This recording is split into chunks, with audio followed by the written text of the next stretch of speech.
Morada Noticias, una herramienta ciudadana para cuestionar el poder y recorrer la ciudad amada.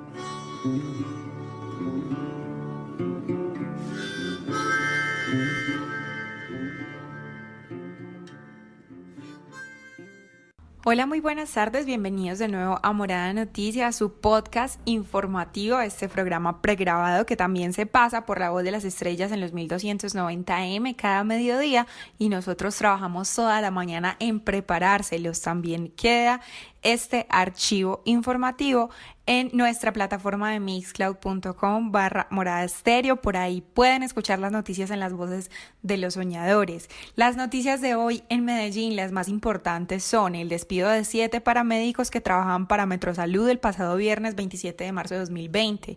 Esto nos alerta de cómo se maneja el sistema de contratación en Metrosalud desde el 1 de febrero de este año y pues les ampliaremos la información que hay detrás de estos 7 despidos. Preocupan pues porque estas son las personas que precisamente atienden las llamadas del 123 que denuncian o alertan nuevos casos de COVID-19, esta enfermedad que nos tiene encerraditos a todos.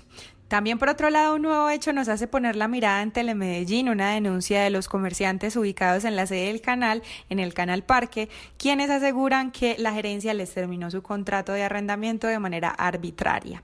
También les contaremos que la violencia contra las mujeres en el hogar ha aumentado en este aislamiento, según el último reporte de la Secretaría de las Mujeres.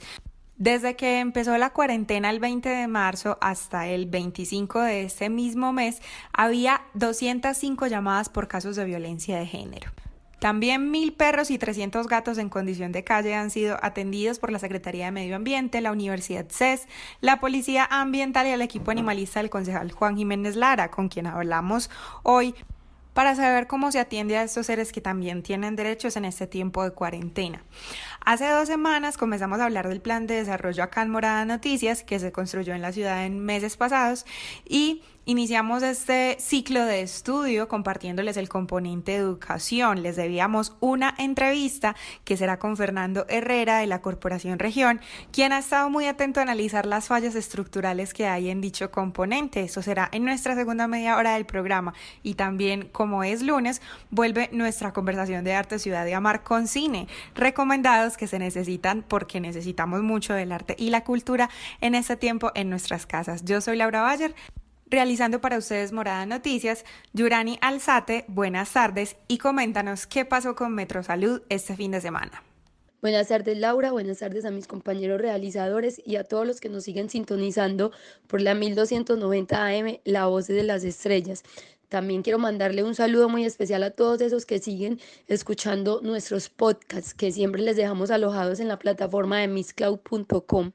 El despido de 7 paramédicos que trabajaban para Metrosalud el pasado viernes 27 de marzo de 2020 nos alertó de cómo se maneja el sistema de contratación de esa entidad desde el 1 de febrero de este año. Resulta que la Secretaría de Salud de Medellín y Metrosalud decidieron que a través de un convenio que rige a partir de este año, Metrosalud no contrataría directamente a sus paramédicos, sino que lo haría el Sindicato de Profesiones y Oficios de la Salud DARCET, que en términos prácticos es un intermediario laboral como una cooperativa de trabajo asociado. Por ese motivo, a los 150 paramédicos que atienden las emergencias de salud del 123 y que podrían ser los llamados a atender los casos sospechosos de COVID-19 que usted y yo denunciamos a través de la línea, se les notificó desde el 23 de enero que se les terminarían sus contratos de prestación de servicios con Metrosalud. Después de esto, estos paramédicos empezaron a trabajar a través de la contratación que hizo Darcer. Así pues, en medio de la contingencia sanitaria que vivimos en la ciudad, Darcer le informó el pasado viernes a 7 paramédicos la cancelación de su contrato por no pasar el periodo de prueba como lo estima la ley. Si bien los empleados solo llevaban 1 mes y 27 días laborando para esa prestadora de servicios, la mayoría de los que despidieron ya tenían hasta 8 años trabajando para el programa de atención prehospitalaria de Medellín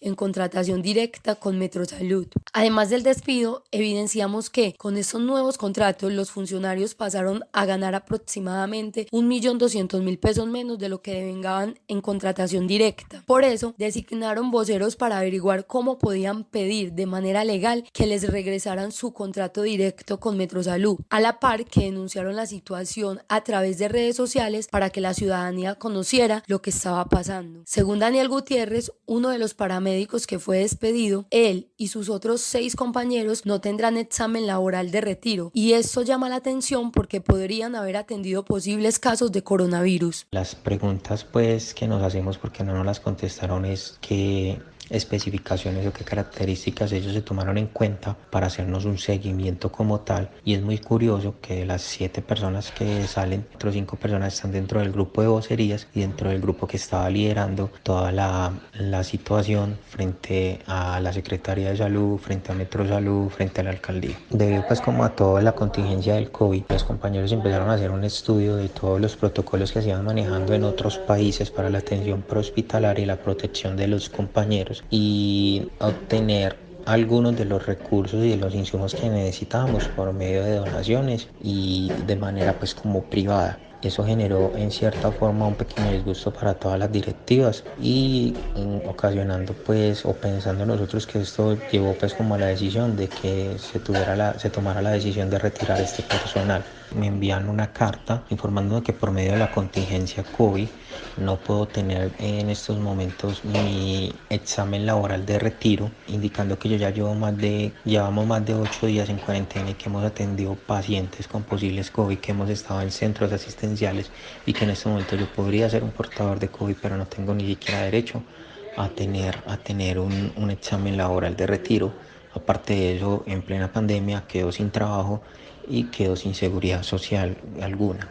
En plena pandemia, dejamos de contar con 7 personas que tienen gran experiencia laboral y que además le harán falta a la institución y a la comunidad en esta época. Consultamos con la Secretaría de Salud frente a esos despidos y nos dijeron que todo lo relativo al personal APH es con Metrosalud, es decir, no se van a pronunciar. Metrosalud, por su parte, dijo ayer domingo 29 de marzo en un comunicado que la organización contratante era la que definía de manera autónoma quién superaba el periodo de prueba y quién no. En pocas palabras, no son los encargados de estos despidos, por ende no pueden hacer nada frente al tema. Y además, abro comillas, no se puede afirmar que con la modalidad de contratación actual del servicio de atención prehospitalaria se haya presentado un desmejoramiento en las condiciones laborales y salariales, pues no es comparable el valor mensual de la compensación mensual que FedSalud reconoce a sus trabajadores con los honorarios que Metrosalud cancelaba a razón del contrato de prestación de servicios. Con esto que acabamos de escuchar, quiero decirles a los oyentes hacer como ese hincapié en el modelo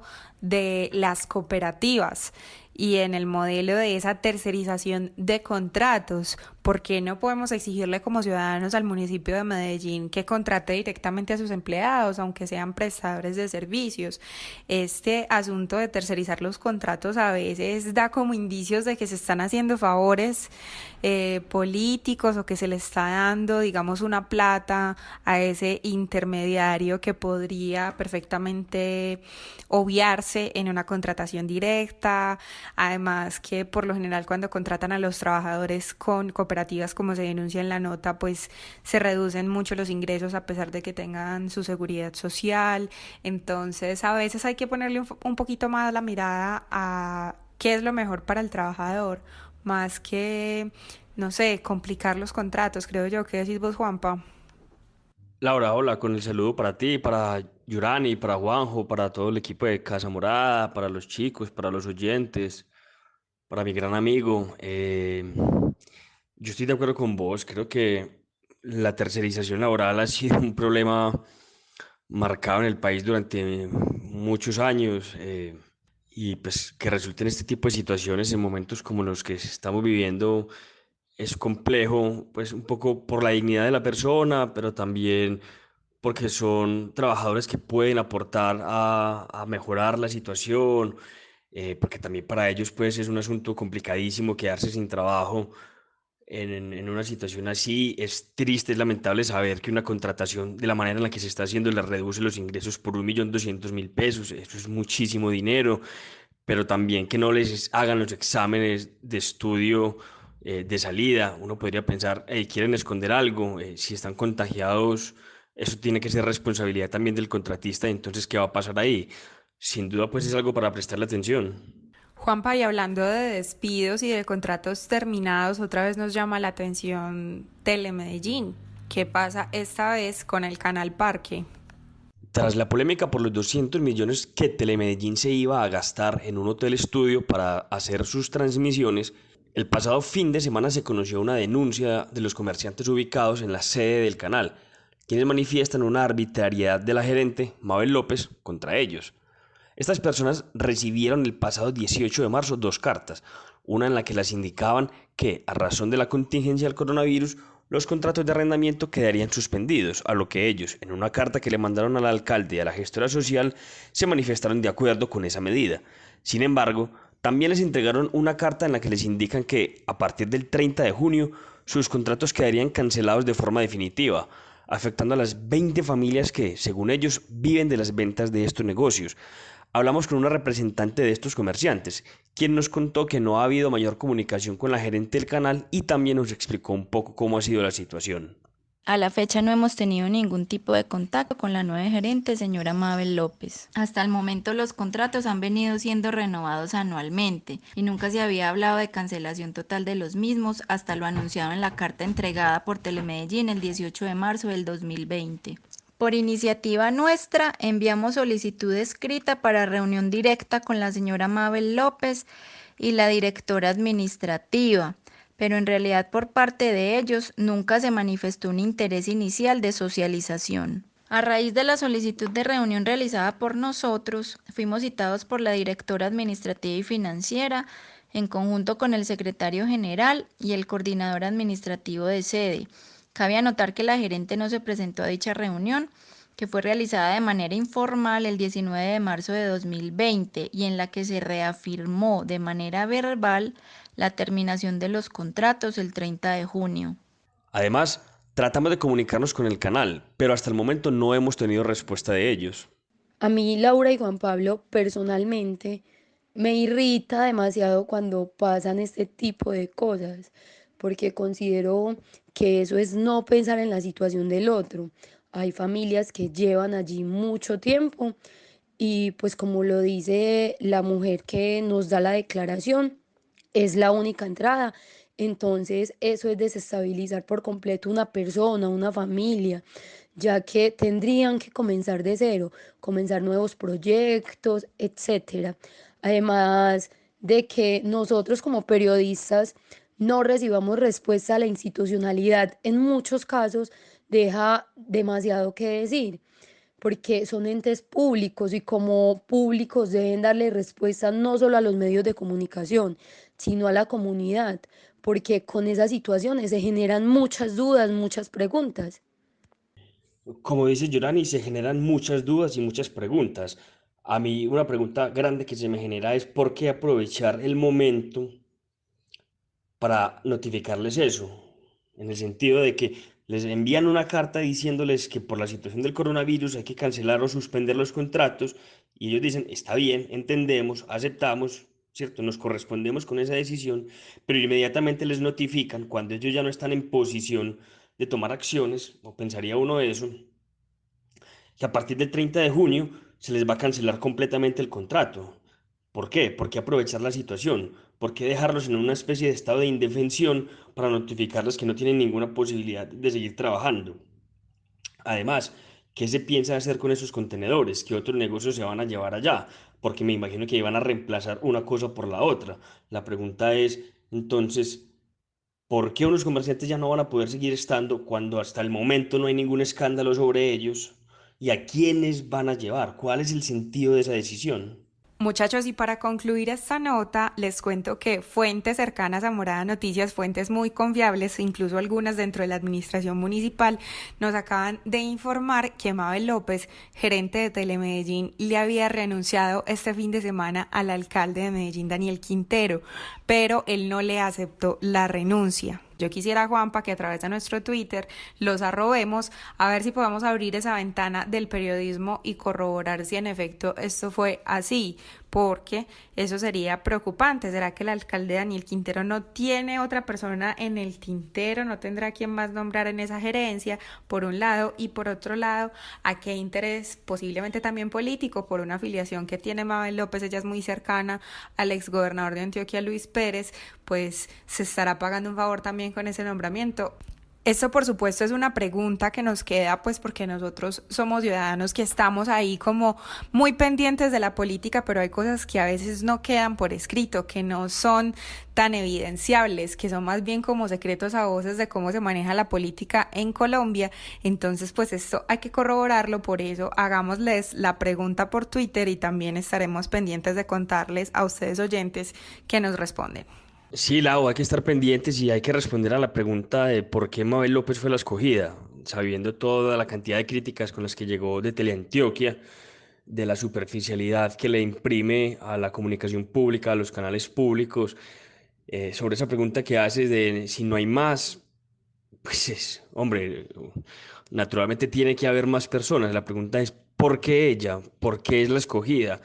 ¿Cuál es, pues, pese a la hoja de vida que pueda tener, realmente cuál es la capacidad que tiene demostrada para dirigir un canal público? Porque repito, lo de Teleantioquia no fue bueno. Mabel López está generando mucha polémica. Yo sí quiero decir frente a esto que lo que ha venido pasando y esa información que nos da Laura, quedan muchas dudas. No sé, un favor político o simplemente no hay nadie en el tintero para tomar la dirección del canal.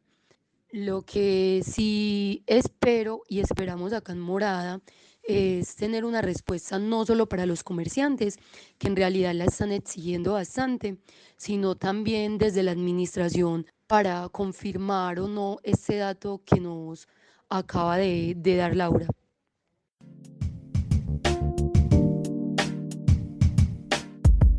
Un minuto de vida, porque nada justifica el homicidio. A esta ciudad lo que le hace falta es un minuto de vida, algún día, cada hora, con sus 60 minutos. El día de ayer, domingo 29 de marzo de 2020, al igual que el viernes 27 de marzo de 2020, no se presentaron homicidios en la ciudad de Medellín. Sin embargo, dedicamos un minuto de vida por el hombre no identificado que fue asesinado el sábado 28 de marzo de 2020 en la Comuna 8, Villahermosa, en el barrio La Mansión. Presentaba múltiples heridas por arma de fuego y tenía entre 20 y 25 años.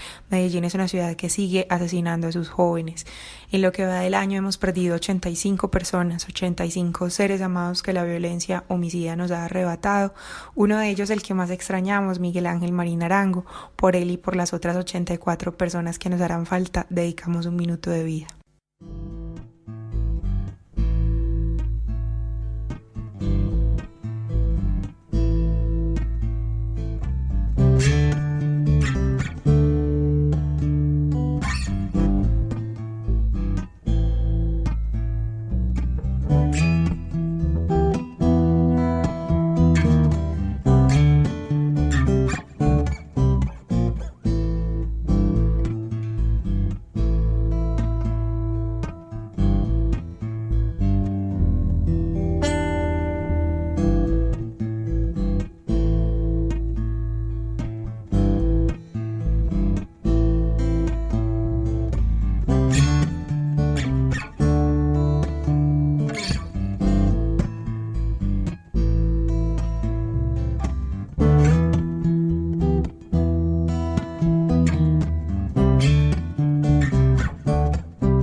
Continuamos en Morada Noticias en este episodio del lunes 30 de marzo de 2020.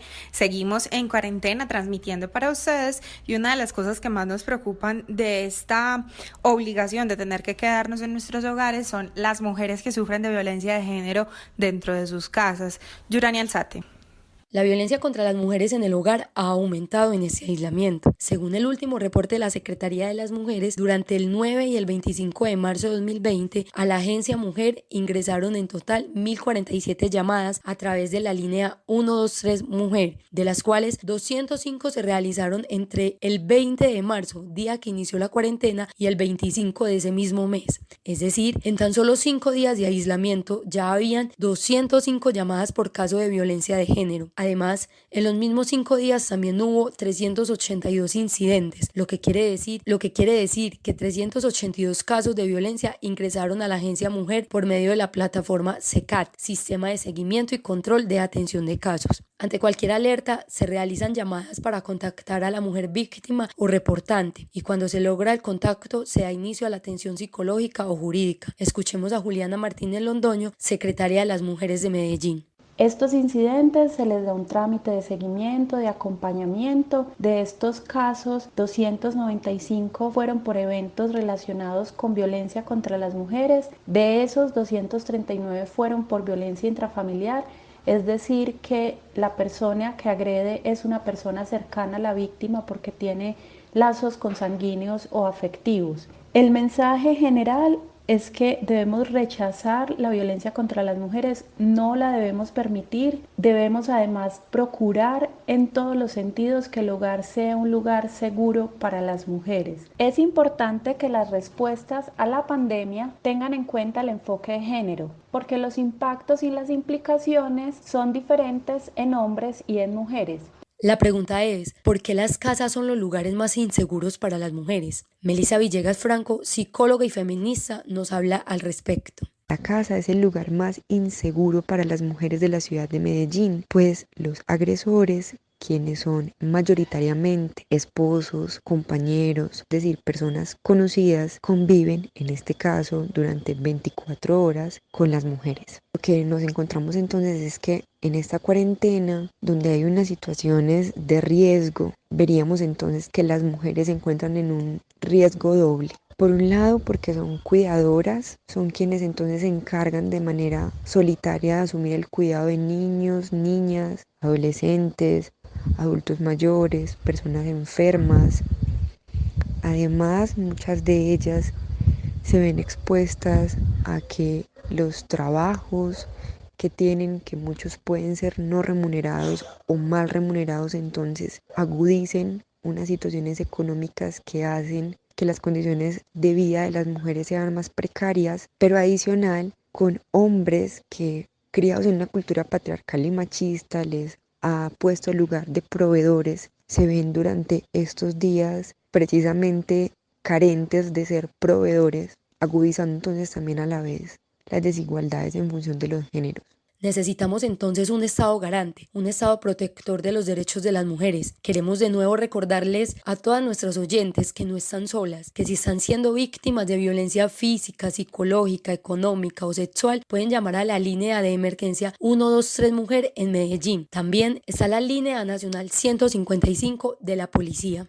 Y finalmente, Yuri, para terminar nuestra ronda informativa de hoy, ¿qué pasa con los animales en situación de calle, quienes también se ven afectados por esta contingencia del COVID-19?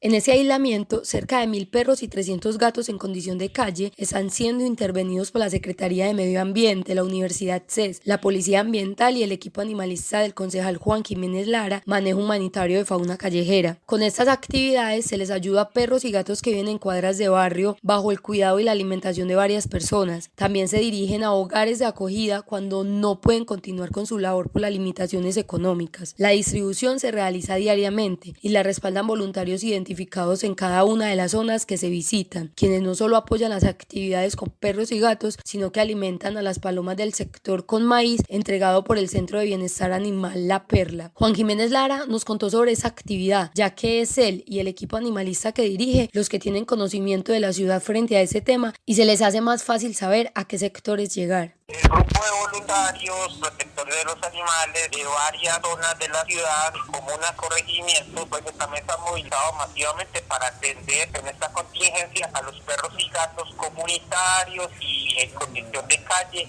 que están en Medellín. Aunque Medellín, pues a diferencia de otras ciudades, tiene una proporción muy baja de animales en condición de calle. Pues estamos hablando que se estiman por ahí 1000 perros y 300 o 400 gatos. Pues los animalistas los están alimentando todos los días, tanto a perros y gatos como palomas también, en compañía de las personas del municipio, pues del operador de la perla, de la Secretaría de Medio Ambiente. ¿Cómo se está haciendo? Pues los voluntarios salen con sus implementos de protección, pues el tapabocas, el gel antibacterial, algunos que tienen que manipular después los animales también tienen guantes. Se está haciendo por sectores donde ellos viven, porque es más fácil uno pues atender a los que ya conoce, los que ya tienen, como se pudiera decir así, pensados en su cabeza, o algunos que tienen intentos ya más serios.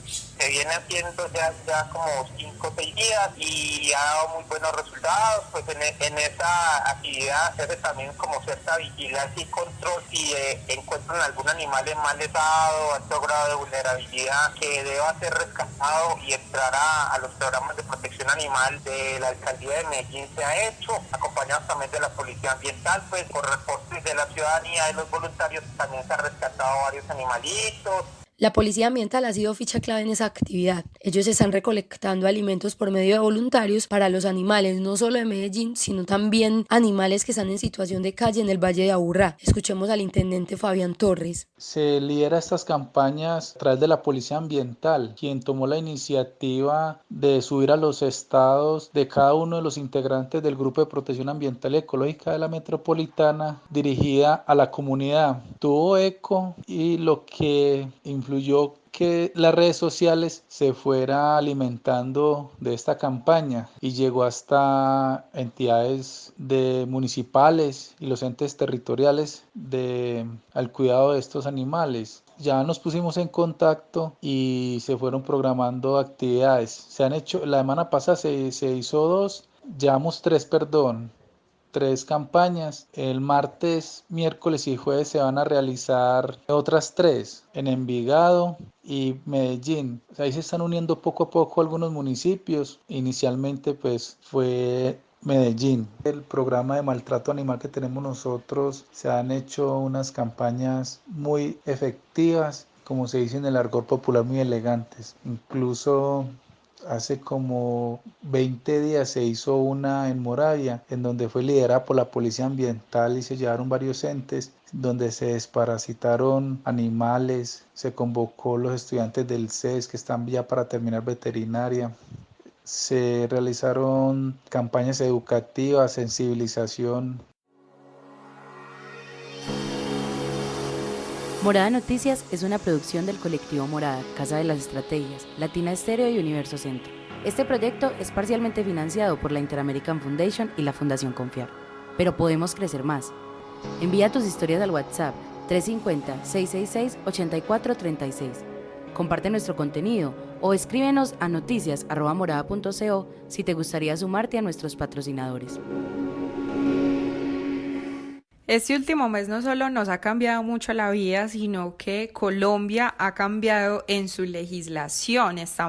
Les recordamos a los oyentes, estamos en estado de emergencia sanitaria en Colombia y por eso el presidente tiene ciertas facultades que le otorga su intervención respecto a las medidas del COVID-19. Juan José Velázquez Solarte en la magia de la edición para explicarnos mejor de qué les estoy hablando.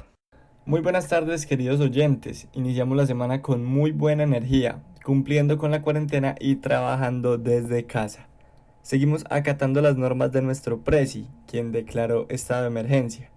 ¿Pero sabes qué es un estado de emergencia? Morada Noticias te cuenta. Datos para combatir al poder.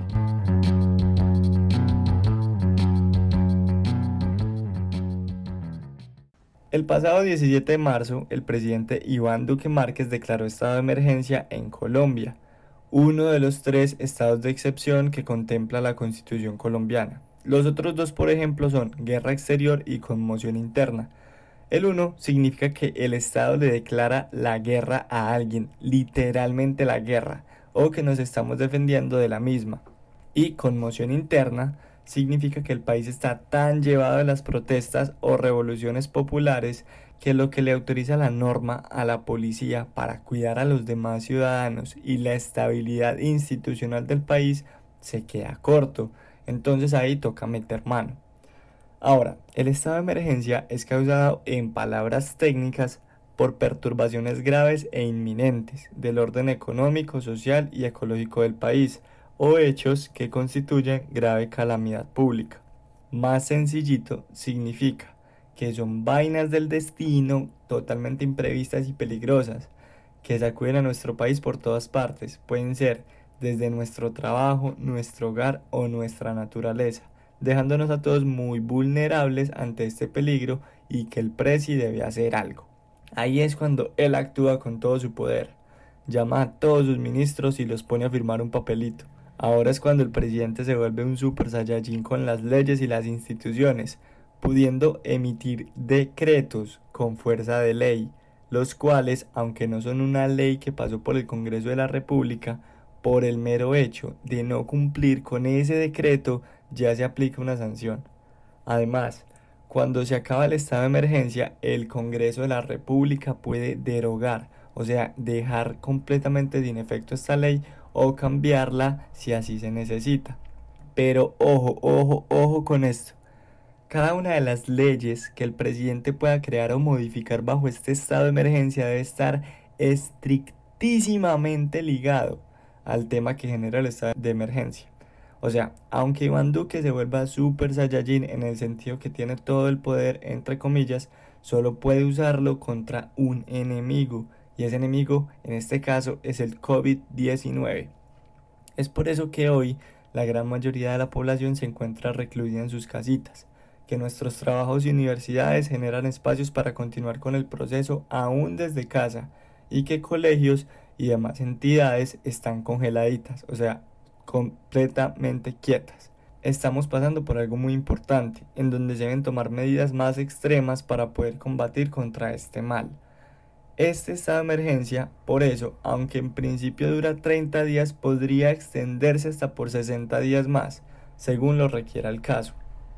Esperemos a que no pase a mayores y esta cuarentena logre contener al coronavirus. ¿Qué les parece este estado de emergencia de los chicos de adelante? ¿Da susto o da seguridad? Súper importantes esos datos para el día de hoy, porque pienso que las personas están tomando esa situación muy deportivamente.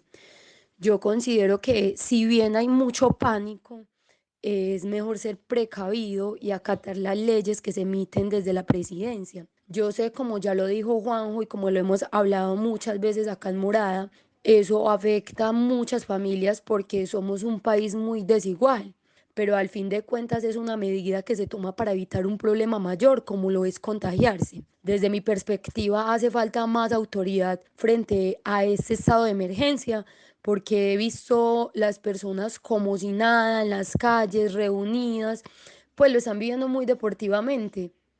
El problema con Duque es que es un Saiyajin calvo, gordo, sentado en una silla y sin mucho poder. Para los que hayan visto Dragon Ball Z, imagínense a Krillin con 55 años y todavía más inútil. Pues yo sé que esto suena duro, pero es que es cierto. Estamos en un estado de emergencia con un presidente al que un exfutbolista español le dijo que la cabeza la usaba para pensar y no para hacer cabecitas, como Duque, que estaba haciendo cabecitas en el estadio del Real Madrid ese día. Entonces, si tenemos un presidente al que la cabeza simplemente le sirve para jugar con una pelota de fútbol, que se demora tanto tiempo en tomar unas medidas como las que necesitábamos, al que parece que ninguna persona, ni siquiera en su gabinete, lo ven con respeto o con el respeto que se le tiene a un líder real, surgen muchas dudas y la verdad surgen un poco de preguntas sobre la capacidad que tiene Iván Duque para liderar un país en un momento como estos. Yo personalmente creo que su capacidad como líder es floja, que se le ve débil, que está tratando con esos programas diarios de tener una interacción o una interlocución directa con el país, pero más para mostrar que hay un presidente presente y atento, a un presidente realmente capacitado para tomar las medidas que se necesitan. 30 o 60 días puede tener este poder a su cargo El problema es que parece un niño al que le sueltan un helicóptero de verdad. ¿Cómo lo despega? Y si lo despega, ¿cómo vas a hacer para aterrizar esa vaina sin que se estrelle? Esta es la canción del día, patrocinada por Ciudad Frecuencia.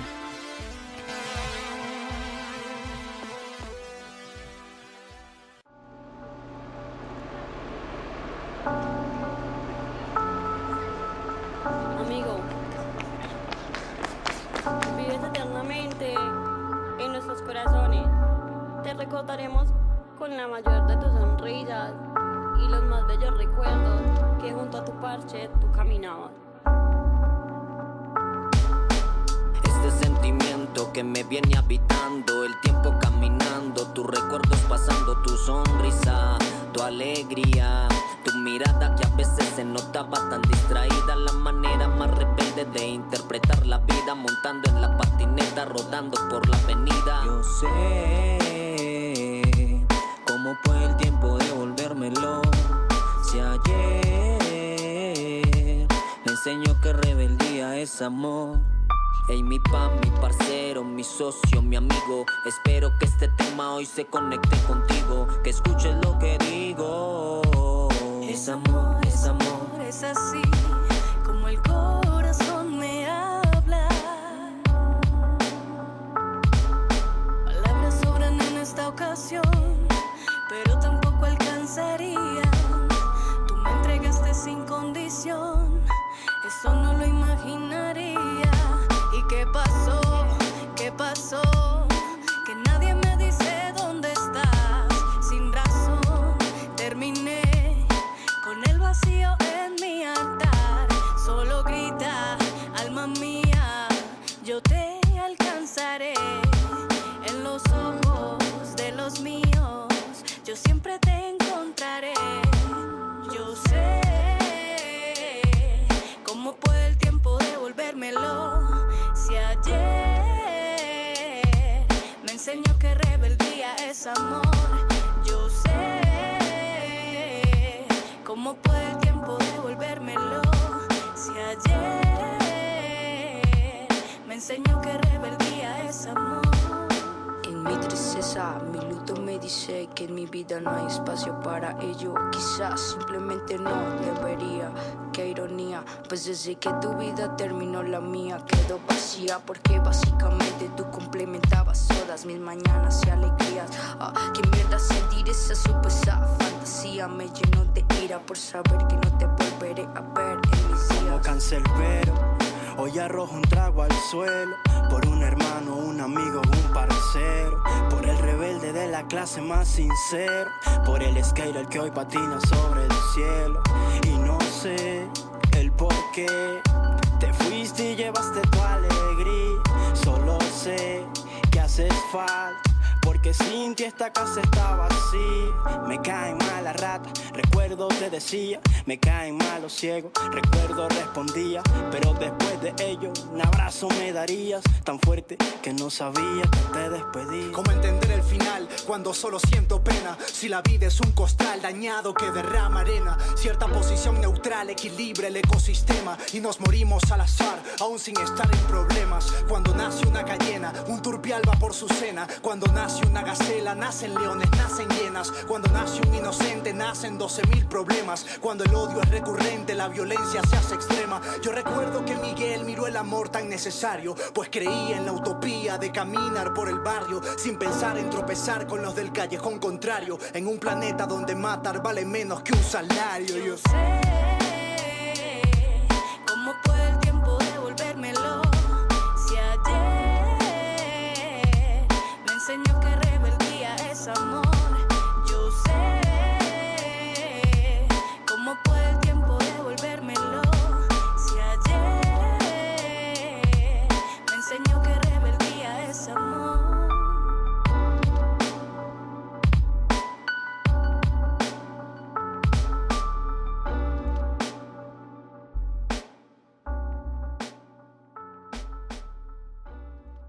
Rebeldía es amor, así se manifiestan nuestros moradores, nuestros editores de ciudad, nuestros adolescentes que extrañan junto con nosotros el equipo de este noticiero a Migue. Este fue el tema que los raperos de Casa Morada le dedicaron a Miguel Ángel Marín Arango, La Rata, nuestro editor más extrañado por estos días en nuestras casas, en Casa Morada y sobre todo en este movimiento tan grande que es la rebeldía amorosa. Migue, te extrañamos cada día y este noticiero se hace por vos.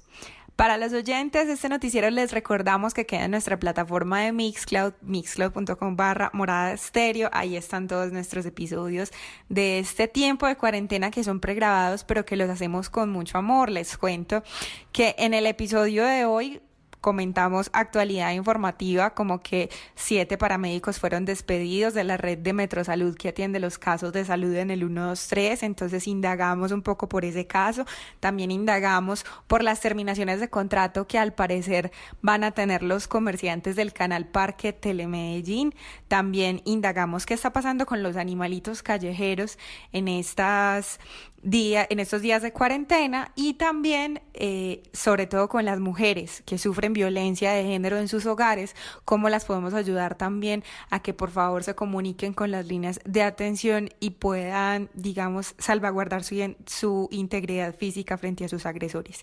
Esas son las actualidades informativas que tenemos en la emisión de hoy. Sin embargo, también quiero contarles que nuestra calidad del aire ha mejorado levemente, pero todavía sigue estando muy mala. Todas las estaciones del CIATA, la red de monitoreo de calidad del aire, están en naranja. Vamos a ver cómo se ponen para mañana, porque como hoy es lunes, día hábil, quizá gente salió a trabajar y a usar sus automóviles. Y también les contamos que ya está lista la resolución del Ministerio de Salud para aprobar el alcohol antiséptico que produjo la fábrica de licores de Antioquia para atender esta contingencia del COVID-19 que se les avecina a los hospitales. Este alcohol antiséptico que produjo la FLA son 146 toneladas según el periódico El Colombiano. Continuamos en Morada Noticias, que viene a continuación, Juanpa. Lau, hace 2 semanas comenzamos a hablar del plan de desarrollo que se construyó en la ciudad hace pocos meses, o desde hace pocos meses. Como saben, nosotros iniciamos este ciclo estudiando el componente de educación. El plan ha tenido, o el anteproyecto del plan ha tenido varias críticas, entonces nosotros hemos querido hablar con expertos, como lo anunciamos también hace un par de semanas, y hoy le traemos a nuestros oyentes una entrevista con Fernando Herrera de la Corporación Región, quien ha estado muy atento a estudiar este anteproyecto en temas de educación y a analizar las fallas estructurales que hay en dicho componente. Digamos, el primer sentimiento que hay es que este plan carece de enfoque, por ejemplo, en términos de garantía del derecho a la educación, que debería ser pues el enfoque que deben tener los planes, sobre todo porque es una obligación del Estado garantizar el derecho a la educación. Entonces, en esa primera línea, nosotros creemos que es un enfoque es un plan con un enfoque vago, más o menos como vos lo estás planteando, en ese ítem, que es que sea claro el lugar del Estado en la garantía del derecho a la educación. Entonces, no hay consistencia entre lo que plantean algunos apartes, y vos lo has leído, en algunos apartes dice garantizar el derecho a la educación, no sé qué, pero eso no es consistente a lo largo del plan. Entonces, ese es el primer gran debilidad. Es un plan sin enfoque claro. De hecho, si vos ves en el plan, que es una perla, espérate que lo tengo, justo estoy aquí trabajando en él, cuando vos ves los retos al principio del plan que plantea los retos de ciudad, uno va ahí y ve el reto de educación, dice segundo reto por una educación del siglo XXI. Entonces combina la idea de, bueno, la educación como motor de desarrollo, enseña a pensar, pero después dice que los niños y las niñas serán reconocidos como activos, como los activos más importantes de nuestra sociedad. Entonces ahí hay una cosificación también, despoja de la condición de sujetos de derechos a los niños y las niñas y los convierte simplemente en un instrumento de un modelo de ciudad que es efectivamente un modelo pensado fundamentalmente para la producción, ¿sí? Entonces, bueno, eso parece ñoñada, pero es, digamos, el corazón mismo de los planes en términos de qué es lo que entiende por educación. Este plan declara cosas muy vagas, no logra consolidarse, pero realmente lo que está al centro de eso es que entiende la educación es como un medio para la producción. el primer elemento. En términos también de enfoque, pues ya en general el plan es muy, pues a mí me parece muy vergonzoso técnicamente, o sea, es un plan muy débil técnicamente. Declara unos enfoques de planeación prospectiva estratégica, pero no tiene nada de eso, o sea, técnicamente es un muy mal plan. Los indicadores están mal formulados, tienen dificultades precisamente en su expresión técnica, los diagnósticos no construyen problemas de ciudad, sino que son datos sueltos que están ahí puestos. Luego, cuando está el plan de inversiones, se olvida de algunos indicadores y programas para calcularlos. Bueno, es realmente un ejercicio muy, muy débil. Y ahí la primera pregunta es, bueno, ¿qué pasó con las universidades? Que se supone era una alianza entre universidades, y lo que uno ve es que inclusive el plan de gobierno está mejor formulado que el borrador del plan de desarrollo. De hecho, pues esa es otra de las cosas, el plan de gobierno, el programa de gobierno no alcanza a ser recogido favorablemente en el plan de desarrollo. Volviendo a educación, entonces, el primer tema es el enfoque. Segundo, los diagnósticos en términos educativos son precarios, al igual que todos los diagnósticos en el plan. Si el diagnóstico es si el enfoque está débil, el diagnóstico es precario, obviamente lo programático tendrá muchas debilidades. Entonces, los datos que aparecen en el diagnóstico son datos muy sueltos. Cuando digo datos sueltos es que el diagnóstico no arriesga a definir problemas centrales de ciudades. Lo que vos estás diciendo, la pregunta es si este plan sí logra responder a las necesidades de la ciudad, pues no es que no logra construir las necesidades de la ciudad de manera concreta. Uno no pone en un diagnóstico datos sueltos, sino que construye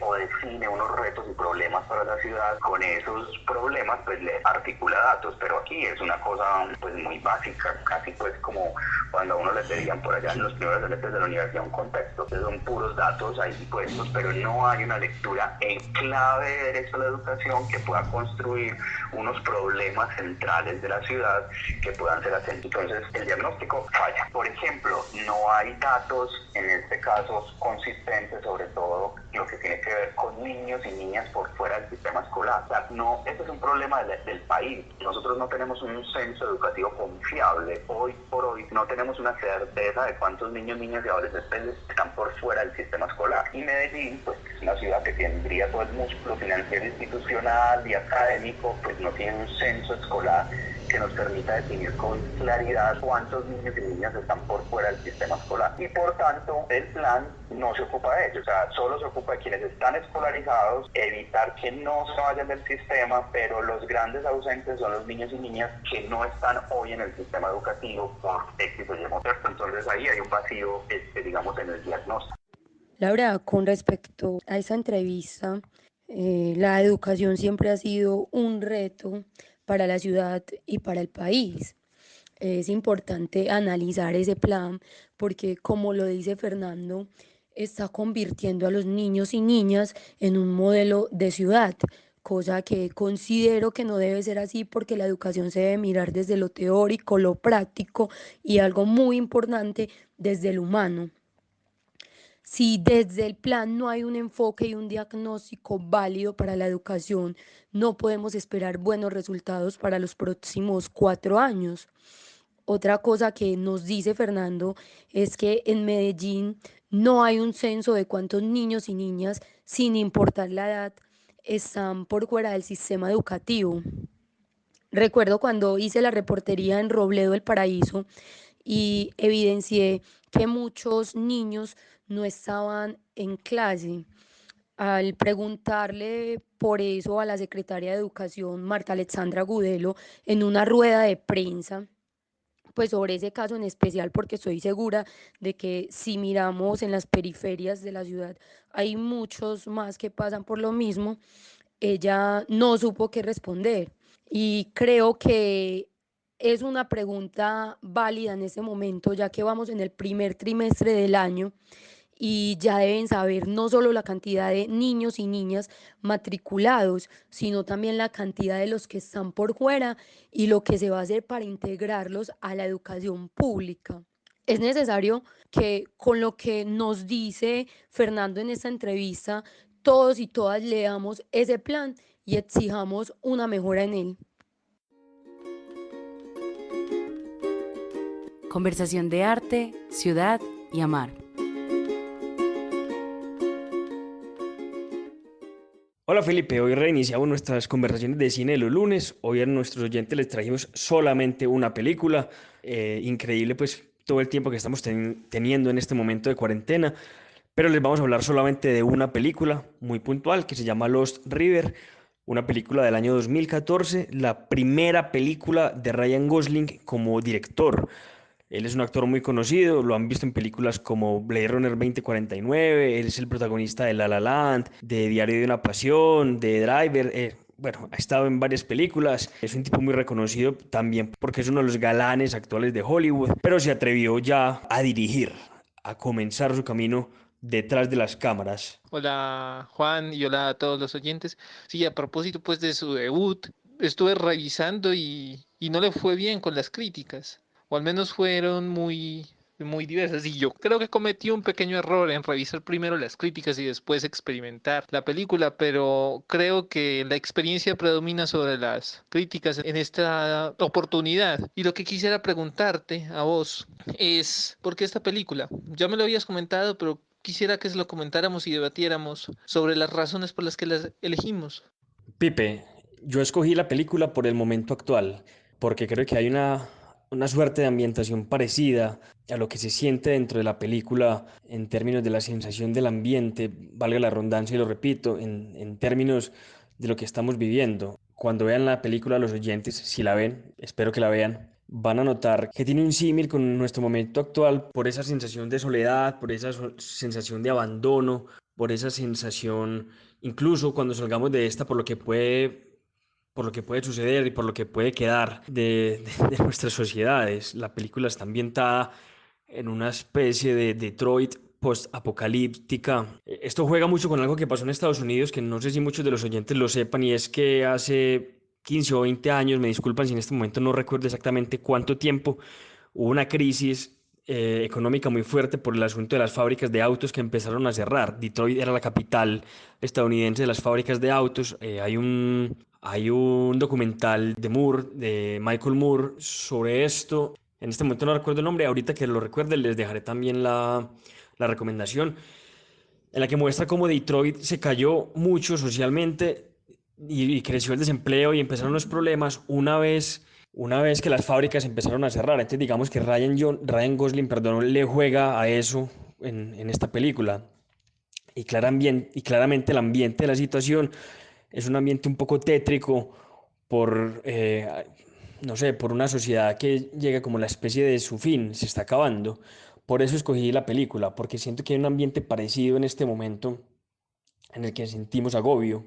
La película a la que te referís de Michael Moore es Capitalismo, una historia de amor. Qué bueno que me traigas esa película a la cabeza porque pensé en una de las escenas de esa película, que eran unas casas abandonadas y un pueblo en quiebra los bancos se aprovechaban de eso y también vendedores se aprovechaban de eso.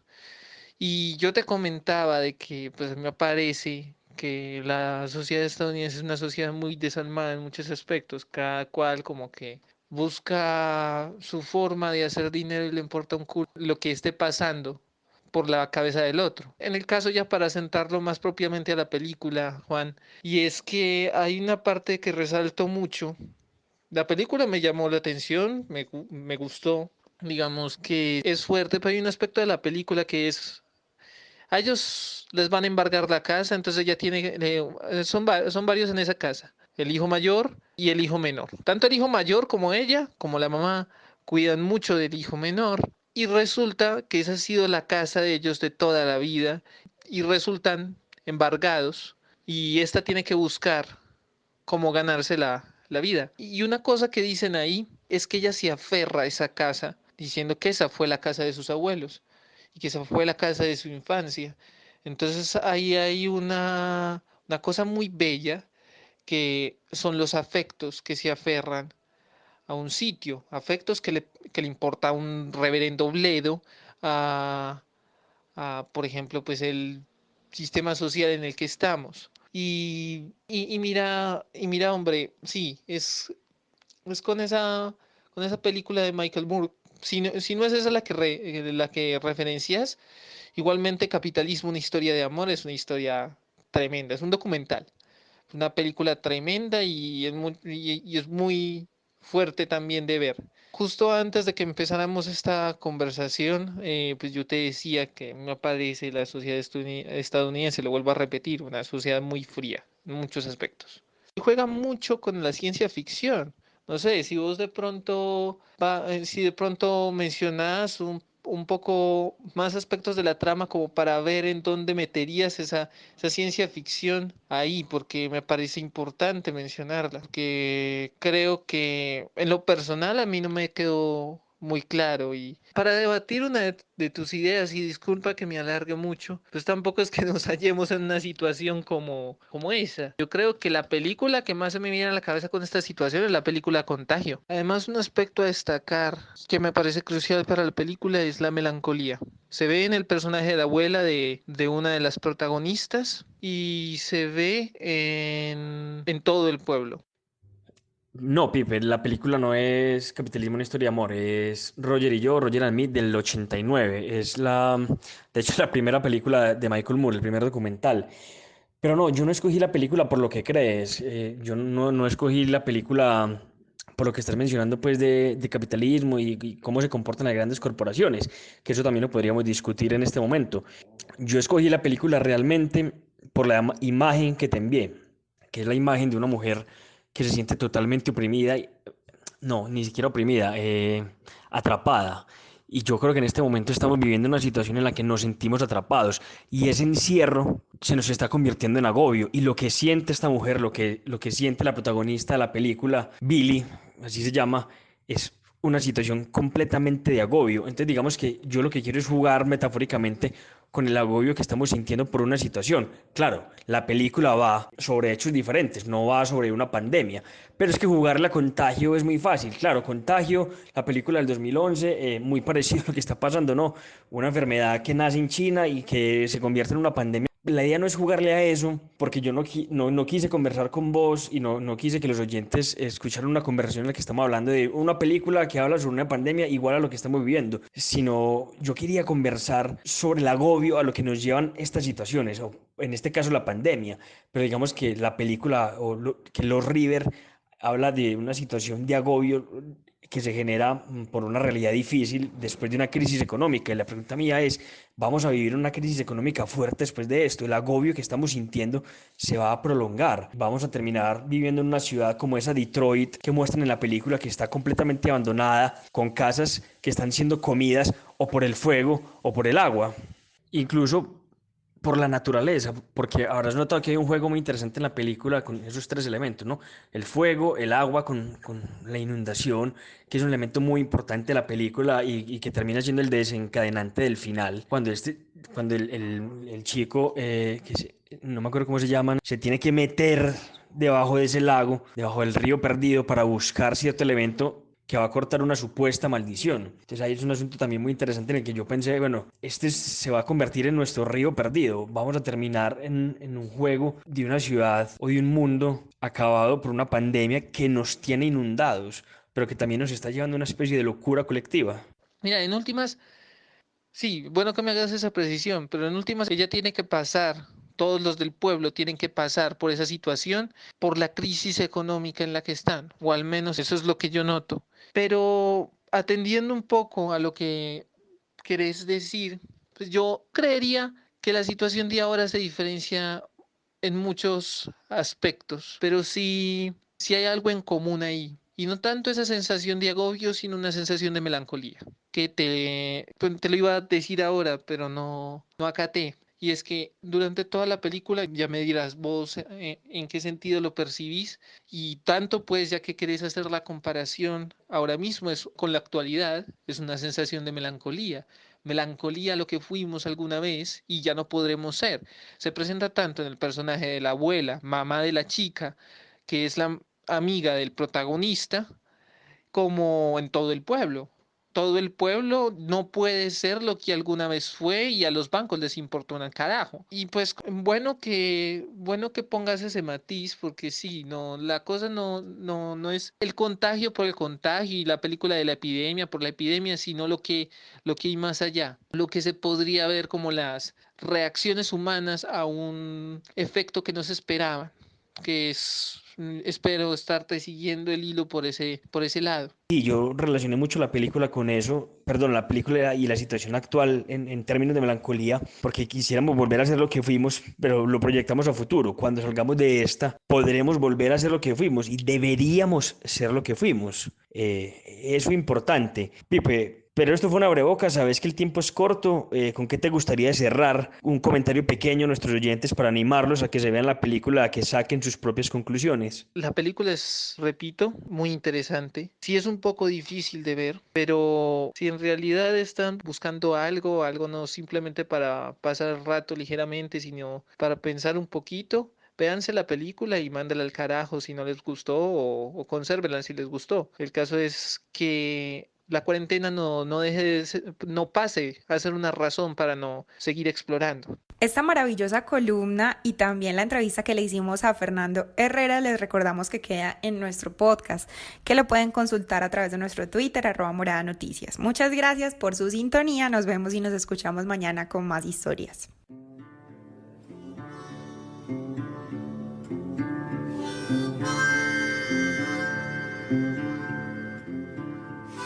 Morada Noticias, una herramienta ciudadana para cuestionar el poder y recorrer la ciudad amada.